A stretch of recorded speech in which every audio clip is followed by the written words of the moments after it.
Assalamualaikum warahmatullahi wabarakatuh. Perkenalkan, nama saya Lalatul Dimasruroh, NIM 204105030015. Di sini saya akan sedikit menanggapi video dari Bapak Abdul Wadud Nafis, yaitu tentang perkembangan peradaban Islam pada pemerintahan Abbasiyah, yaitu berdirinya pemerintahan Abbasiyah. Pemerintahan Abbasiyah didirikan oleh Abdullah Asyafah Muhammad bin Ali Abdullah bin Abbas, yaitu pada tahun 104 sampai 136 Hijriah. Pendirian dinasti ini dilatar belakangi kaum Abbasiyah. Mereka lebih berhak memimpin umat Islam dibanding Bani Umayyah, karena mereka keturunan Bani Hashim yang secara nasab lebih dekat dengan Nabi Muhammad SAW. Tiga palu utama dalam mendirikan dinasti Abbasiyah, yaitu Humaimah atau Yordania, yang dijadikan pusat perencanaan, Kufah atau Irak sebagai kota penghubung, dan Khurasan sebagai pusat gerakan praktis. Abu Abdul Abbas Asyafah pada tahun 132 sampai 136 Hijriah atau 749 sampai 754 Masehi. Abdul Abbas Asyaf adalah khalifah pertama. Ia mendapatkan gelar Asyafah atau pengalir darah karena ia menjadi pengancam bagi orang yang menentangnya, khususnya Bani Umayyah dan para pengikutnya.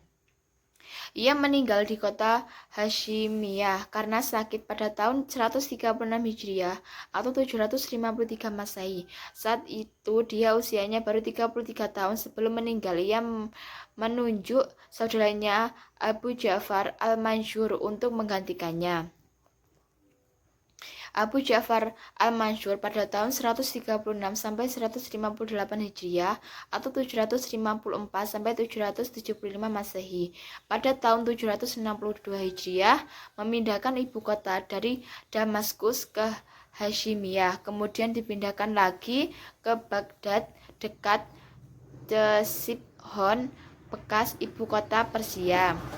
Yang kedua, membentuk lembaga protokol negara dan sekretaris negara, dan membentuk kepolisian negara, dan membenahi angkatan bersenjata, mengangkat sejumlah personil untuk menduduki jabatan di lembaga eksekutif dan yudikatif. Di bidang pemerintahan, membentuk tradisi baru dengan mengangkut wazir sebagai koordinator departemen, menunjuk Muhammad bin Abdurrahman sebagai hakim, menambah tugas jawatan pos, menaklukkan kembali daerah-daerah yang melepaskan dari pusat pemerintahan. Abu Ja'far Harun ar-Rasyid pada tahun 170 sampai 193 Hijriah atau 786 sampai 809 Masehi. Yang pertama, belusukan. Yang kedua, sangat memperhatikan ilmuwan dan budayawan, sangat sulit mencari orang untuk keluarga tengah malam, sangat mementingkan sarana prasarana, sangat giat menerjemahkan buku-buku asing. Pada masa pemerintahannya, kesejahteraan sosial, kesehatan, pendidikan, ilmu pemerintahan, dan kebudayaan, serta kesusastraan berada pada masa keemasaannya. Abu Ja'far Abdullah al-Ma'un pada tahun 198 sampai 218 Hijriah atau 813 sampai 833 Masehi. Yang pertama, pertanian perkembangan pesat. Khalifah-khalifah datang kembali ramai, lintas dagang dengan Tiongkok melalui dataran tinggi Pamir, Silk Road, dan jalur laut, menyediakan dorongan kuat kepada pengetahuan ilmu kedokteran, matematika, dan filsafat, menerjemahkan buku-buku Plato dan Aristoteles, pernah mengirim utusan kepada Raja Roma, Leo Armenia, untuk mendapatkan karya ilmu Yunani kuno dan diterjemahkan kepada bahasa Arab. Wilayah Islam terus bertumbuh.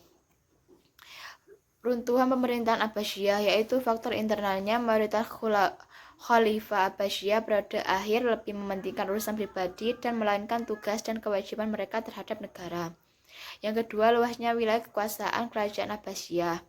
Yang nomor tiga, permusuhan antar kelompok suku dan kelompok agama, merajalelakan korupsi di kalangan pejabat, kerajaan. Yang terakhir, semakin kuatnya pengaruh keturunan Turki mengakibatkan kelompok Arab dan Persia menaruh kecemburuan atas prestasi mereka. Yang faktor eksternalnya yaitu perang salib yang berlangsung beberapa gelombang dan menelan banyak korban. Penyerbuan tentara Mongol di bawah pimpinan Hulagu Khan yang menghancurkan Baghdad. Munculnya kerajaan Safawiyah di Irak, kerajaan Utsmani di Turki, dan kerajaan Mughal di India. Cukup sekian penjelasan dari saya, kurang lebihnya mohon maaf. Wabillahi taufiq wal hidayah. Wassalamualaikum warahmatullahi wabarakatuh.